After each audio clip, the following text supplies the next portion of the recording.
Hello, friends. Welcome to story time. I am, trying to make sure everything's working all right.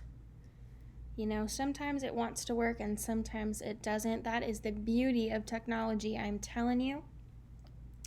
But in the meantime, we have our Wellness Wednesday post up for today.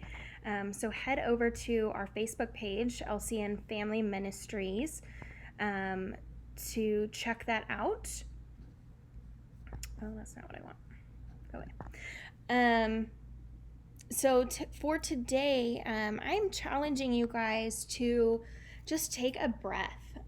And so it's something that I have found that I'm just really struggling to do lately, is just to stop, to pause and to just take a breath. And so that's something that I think a lot of people really struggle with. We get so busy doing whatever we're doing. We get so caught up in the midst of everything, and especially in the middle of a pandemic. It's just so, there's so many things that we have to get done or feel like we need to get done. And there's a lot of pressures and anxieties that just have come with this pandemic. And so, we don't realize until we're overwhelmed that it's time to stop and take a break. And so, my challenge to you today, and I'm going to be joining you in this challenge because I'm really feeling it today, is to just take a half an hour. If you can't take a half an hour, take 5 minutes. Take whatever time that you can, whatever time that you need to just pause. So, the stuff that you need to get done is going to get done. The stuff that's going to take place tomorrow is still going to take place tomorrow. But we can't do the things that we need to do well if we're not taking care of ourselves. And so taking care of ourselves in the moment helps us to do a better job with the things that we have to do later. And so just keep that in mind today as you guys go about your day. It's really, really important to just stop, to pause, to take a breath, and then you can continue on through the rest of your day. But hopefully that is something that you guys find refreshing, that you find is going to be helpful for you. So, that's your challenge for today.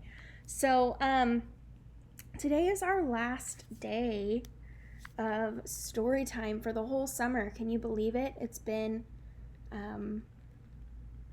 don't know how many months now since we've been doing story time.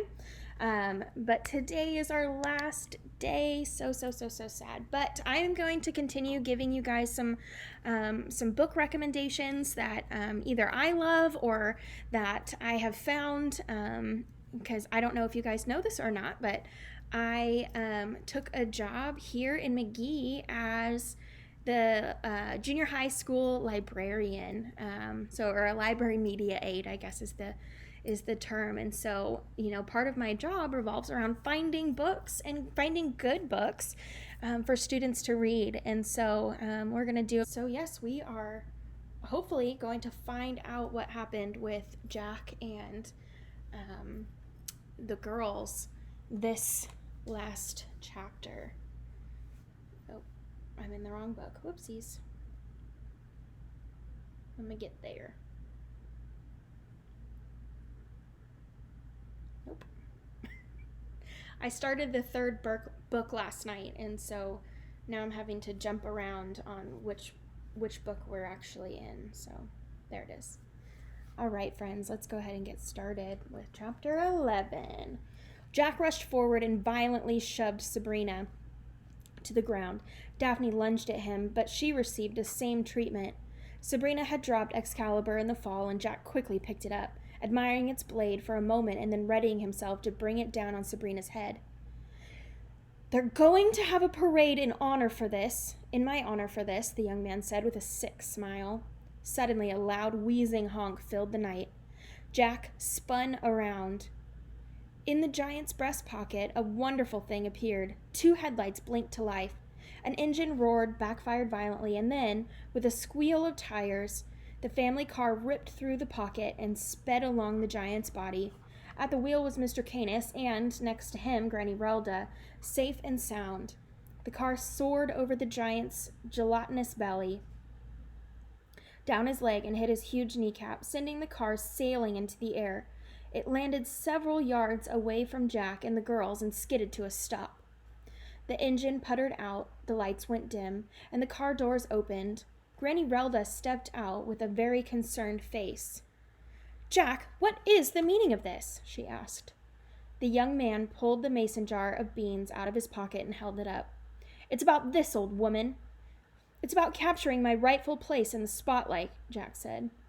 "Those days are over," Mr. Canis said, as he stepped out of the car. "Maybe for you, traitor," Jack snarled, "but I've got bigger plans than selling shoes and measuring hemlines. These beans are going to make me a hero again. But for that to happen, some things have to change around here." "What are you suggesting?" Granny Relda asked. "The Grimms have to die." "You know I won't allow that, Jack," Mr. Canis said. "I've been killing giants since I was a lad. I suspect I won't have too much trouble with an old mutt like you." Mr. Canis looked over to Granny Relda. Something passed between them, a sort of question and answer that only the two of them shared. Granny Relda nodded in approval, and Mr. Canis took off his hat. "If you want to sick your dog on me, Grim, then do it. But I'll have my destiny either way," Jack said, putting the jar of beans back into his jacket and swinging Excalibur around menacingly. "I've been waiting for this a very long time." Mr. Canis smiled in a way Sabrina could only describe as eager. Once again, she was sure that he was doomed.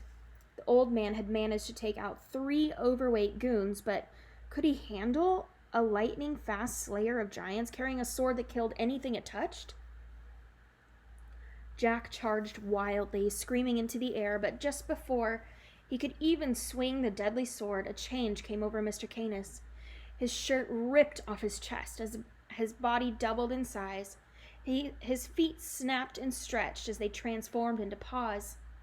Hair sprang from every inch of his skin. Fangs crept over his lips. His nose extended out, replaced by a snarling snout, and the tops of his ears twisted into points and raised the top of his head. But most disturbing were his eyes, as they changed into an achingly bright blue color, the same color as Canis's eyes were in the picture that Sabrina had found of her family. The transformation was complete. Mr. Canis had turned into a wolf the size of a rhinoceros. "Bring it on, little man," the wolf snarled as it jumped up on its back legs. Sabrina could hear a hint of Mr. Canis's voice in the wolf's growl, but the way that he said the words held nothing of her grandmother's feeble old friend's calm. The wolf's voice was full of viciousness. The wolf charged at Jack and sent him hurtling backward into a tree, giving the young man no time to recover as the wolf savagely sunk its teeth into Jack's right arm. Jack screamed in agony. With the wolf on top of him, he couldn't swing the deadly sword. The best he could do was hit the beast on the head with Excalibur's handle. The wolf backed away, slightly dazed, and then licked its lips. "Bad news for you, Jack," the wolf barked. "I know your taste now, and I like it." In the commotion, Granny held out her arms for the girls, and they ran to her side. "Everything will be fine," Granny consoled them. "You didn't tell us that Mr. Canis was one of them," Sabrina said. "Oh, didn't I? Yes, Mr. Canis is the big bad wolf," Granny said as she kept her eyes on the fight. "The big bad wolf?" the girls cried. The wolf lunged at Jack, ripping his chest with its razor-sharp claws. Jack swung back and punched the beast in the face, but the wolf just chuckled. Desperately, the young man jumped up, grabbed a tree branch, and used it to catapult himself at the wolf. The force sent them both tumbling over each other, leaving Jack on top. "When I kill you, this town is going to erect a statue in my honor," Jack boasted. "How does it feel to know that your own kind wish you were dead?" "Not nearly as bad as it must feel to know if they don't care if you're alive," the wolf snarled as it rolled over on top of Jack. "Maybe they'll notice when I leave your rotting corpse hanging in the town square. That is, after I've eaten all the juicy parts. Jack thrust his knee into the wolf's belly, knocking the wind out of it and giving the young man a chance to throw the beast off. He crawled to his feet and picked up Excalibur. Even the tiniest scratch will send you on your way, mongrel, Jack warned. He rushed forward, pushed the beast against a tree, and held the lethal blade to its neck. Perhaps they will call me Jack the Legend Killer as well. Sabrina looked to her grandmother and saw the worry in her face. She knew Jack was going to win, and then he would turn on them. How would the three of them fight him off? But suddenly, above the snarling and fighting, he heard an odd sound, as if someone had just played some notes on a flute. At first, Sabrina thought she might have imagined it, but then a swarm of pixies darted out of the woods and surrounded Jack. He cried in pain with every little sting, and soon blood began to leak from all over his body. No one likes a bragger, Puck said as he floated down from the trees and rested on a branch above the fighting.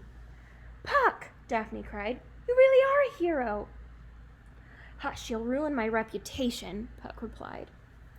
In vain, Jack tried to push the pixies off, swatting at them wildly with little result and dropping the sword in his struggle. Old lady, are you well? Puck said, asked as he floated to the ground. I tried, but before we can celebrate, Jack has a jar in his coat that we need. Puck smiled, took out his flute, and played a quick, sharp note. One lone pixie left the others and buzzed around the boy's head.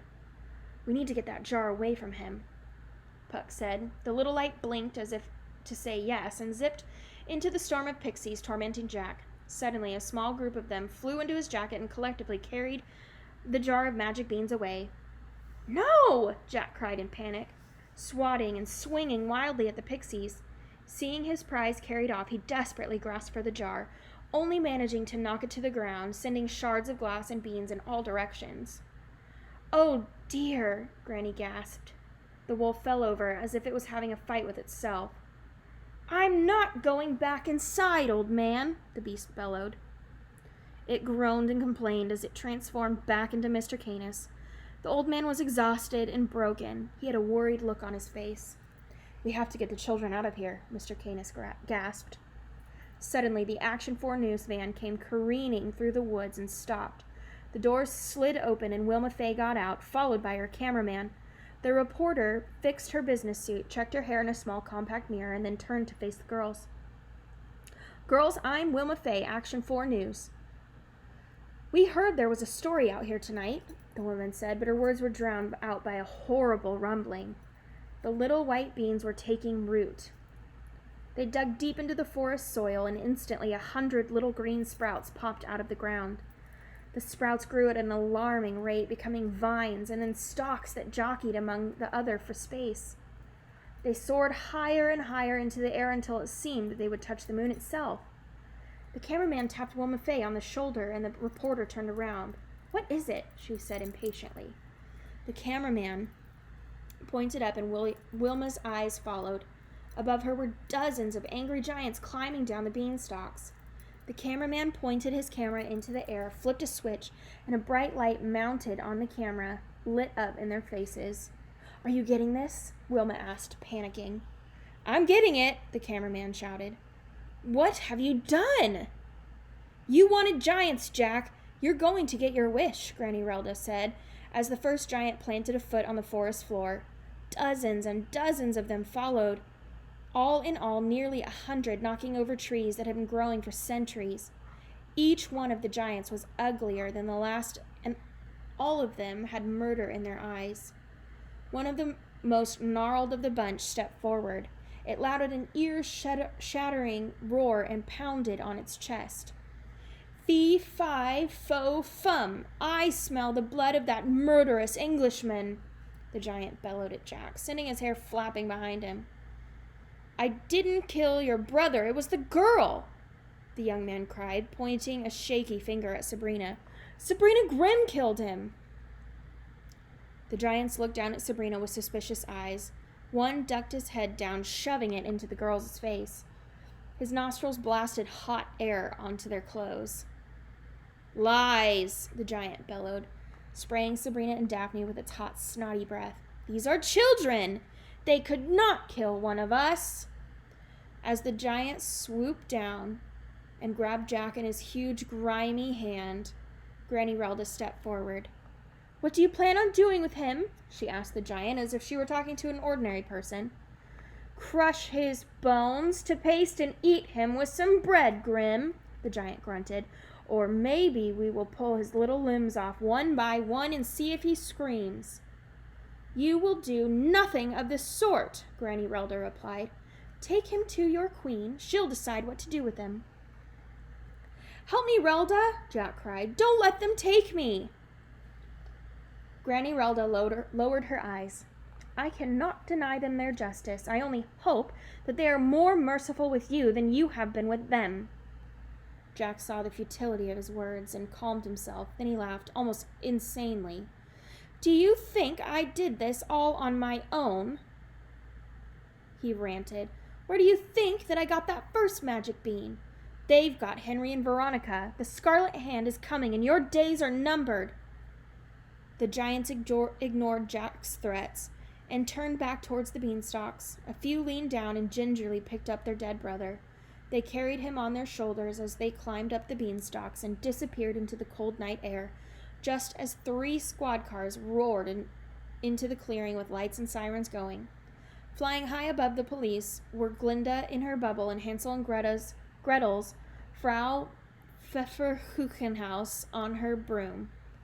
They sent a stream of fire that lit the bases of the beanstalks, setting them all ablaze. Hamstead got out of the car and, along with Borman and Swinehart, rushed to the family's side. "I hope that you're okay, Relda," Hamstead said. "Of course. Thank you very much, Sheriff," Granny replied. "You've got some pretty smart grandchildren," Hamstead said, smiling at Pup, Sabrina, and Daphne. "Not ones to let a man explain anything, and not so easy on the wardrobe, but I suppose they're pretty smart." He reached his hand out, and Sabrina shook it. Daphne did the same. "In the future, kids, remember, we're the good guys," Hamstead said. "If you'll excuse me, I have to confiscate a little evidence."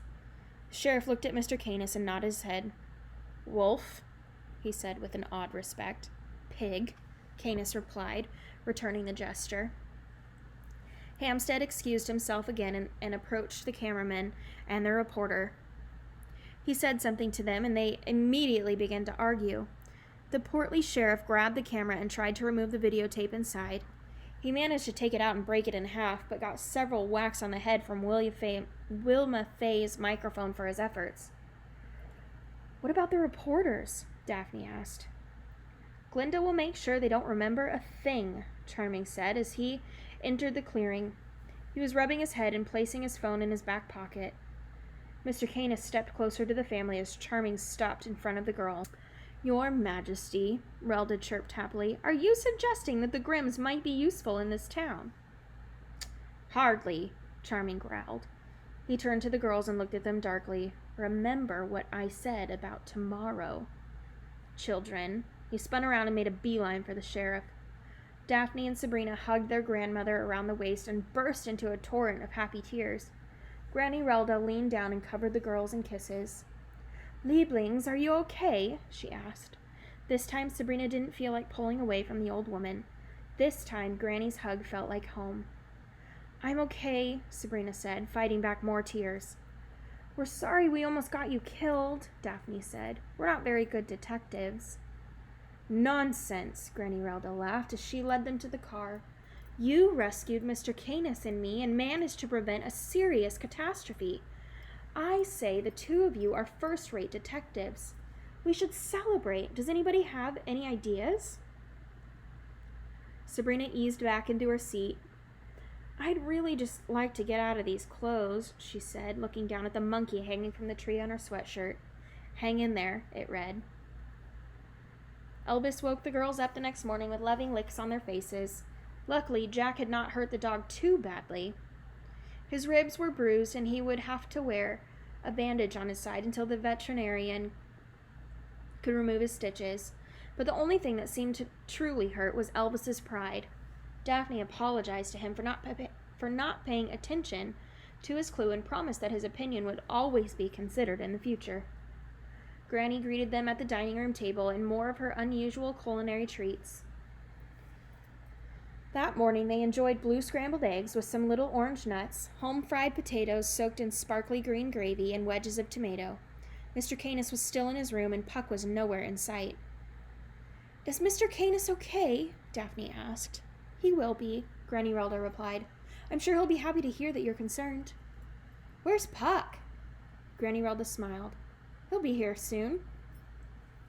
After breakfast, the three Grimms went to the mall and bought the girls a dozen outfits apiece. Even Granny found a new hat with a sunflower on it that matched a yellow dress she said she hadn't worn in years. Sabrina suggested they burn their orange monkey sweaters and blue heart-covered pants, but Daphne refused. Granny took Sabrina aside and apologized for the outfit, saying that Mr. Canis might not have been the right choice to shop for the girls. After all, he was colorblind. When they got home, Granny had presents for them. The girls unwrapped them quickly and found they each had a brand new cloth-bound book, just like the one which their father had kept his journal. The covers had their names stenciled in gold with the words "Fairy Tale Accounts" above them. When Sabrina opened hers, she found that there was nothing inside, only hundreds of blank pages. "As your father and generations of Grimms before him did, it is your responsibility to put on paper what you see, so that future generations can know what you went through," Granny said. "We are Grimms. This is what we do." The rest of the day, the girls scribbled what they had into the books. They picked each other's brains for anything they might have forgotten, and when they were finished, Sabrina tucked the picture of her family inside her journal's pages.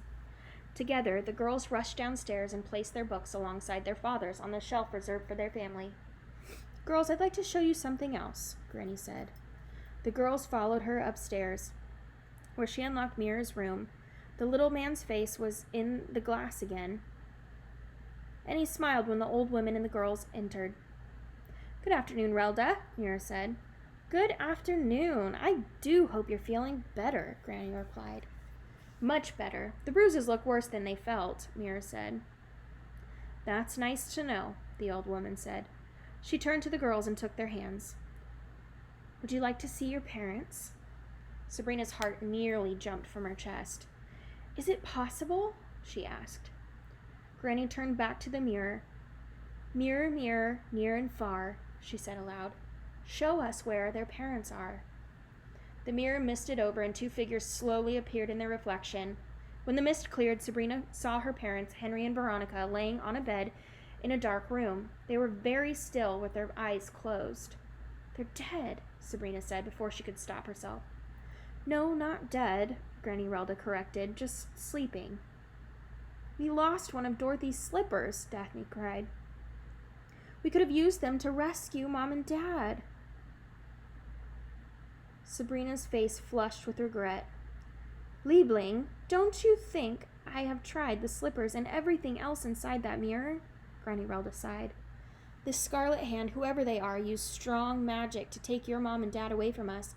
But we aren't going to give up. We'll find them, I promise." The girls wrapped their arms around Granny Relda and hugged her tightly. Sabrina and Daphne sobbed, both tears of happiness that their parents weren't dead, and tears of despair that they didn't know where they were.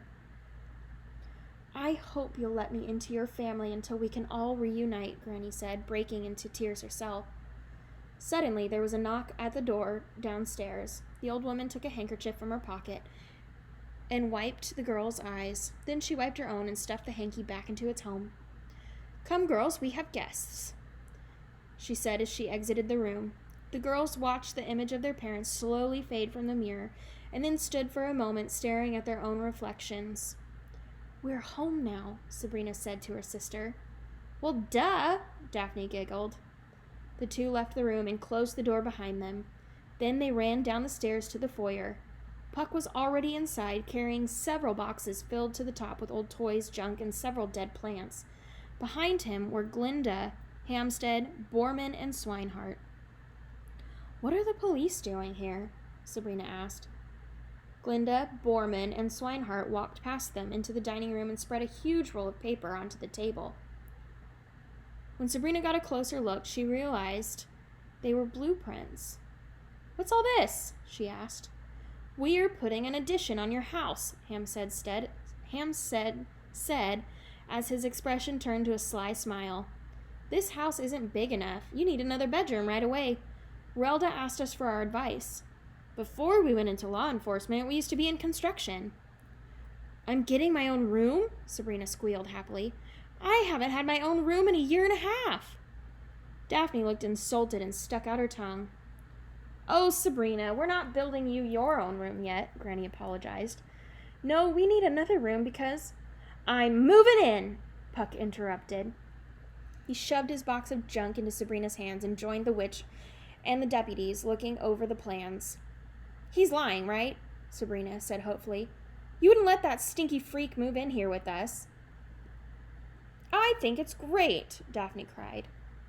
Girls, he may not be my real grandson, Granny replied, but I love him like he was my own. Daphne took her sister and continued. All right, you guys, that's it. And so hopefully you guys have enjoyed this series, or the start of this series. If you have, don't forget for Amazon Prime readers. And so if not, that's okay too. You can always rent them from Amazon. So, or buy them from Amazon, whatever you want to do. So anyways, all right, friends, I will see you later. Don't forget, for Wellness Wednesday today, take some time to just pause and take a breath, okay? All right, I will see you guys later.